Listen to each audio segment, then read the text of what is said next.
Guys நாங்கள் mount ரோட்டில் இருக்க கார்த்திக் டிஃபன் சென்டர் வந்திருக்கோம்.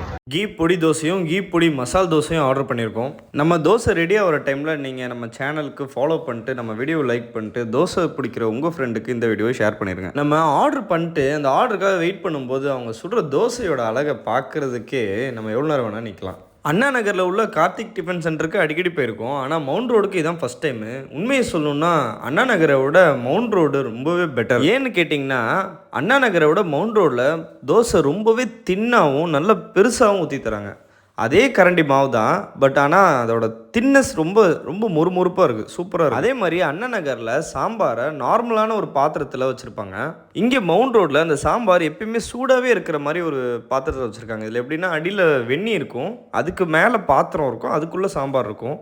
அந்த தண்ணி சூடாக இருக்கும்போது அந்த தண்ணியோட சூட்டுக்கே சாம்பாரும் சூடாகவே இருக்கும். தோசையை வாங்கிட்டு நம்ம கார் பக்கத்தில் வந்து சாப்பிட ஆரம்பிச்சாச்சு. டேஸ்ட்டு சூப்பராகவே இருந்துச்சு. பக்கத்தில் ஒருத்தர் தூங்கிட்டு இருந்தார். அவர் முடிச்சிருந்தாருன்னா அவருக்கு கூட ஒன்று வாங்கி கொடுத்துருக்கலாம். தோசை சாம்பார் சட்னின்னு மூணுமே அல்டிமேட்டாக இருந்துச்சு. ஒரே ஒரு விஷயந்தான், என்ன உட்காந்து சாப்பிட்ற மாதிரி இடம் இருந்தால் சூப்பராக இருக்கும். அந்த ஒரே ஒரு ஃபீலிங்கோட சாப்பிட்டு முடிச்சுட்டு தட்டை போய் வச்சு பார்த்தா உள்ளே உட்காந்து சாப்பிட்றதுக்கு சூப்பராகவே ஒரு பிளேஸ் வச்சுருக்காங்க வித் ஏசியோட. இது இருக்கிறது இத்தனை நாள் நமக்கு தெரியாமல் போயிடுச்சு. அடுத்த வாட்டி உள்ளே உட்காந்து சாப்பிட்லாம். Tata bye by.